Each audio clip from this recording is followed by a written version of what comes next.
Tomato নিয়ে নিচ্ছি, পেঁয়াজ, ক্যাপসিকাম, গাজর, চেরা লঙ্কা আর এখানে পেঁয়াজ কুচি নিয়ে নিয়েছি। ম্যাগিতে আমি চাউমিন বানিয়ে দেখাবো তোমাদেরকে। গরম জল দিয়ে চাপিয়ে দিয়েছি, গরম জলের মধ্যে সাদা তেল একটু নুন দিয়ে দিলাম। ম্যাগি থেকে কেউ চাউমিন বানাতে পেরেছো?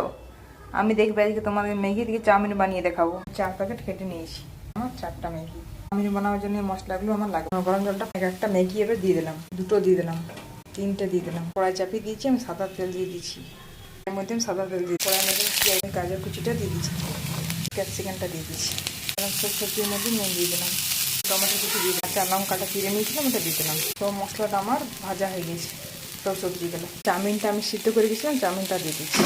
চাউমিন আমার পুরো একদম রেডি হয়ে গেছে। ম্যাগি থেকে আমার চাউমিন একদম রেডি। দারুণ হয়েছে, অসাধারণ। এটা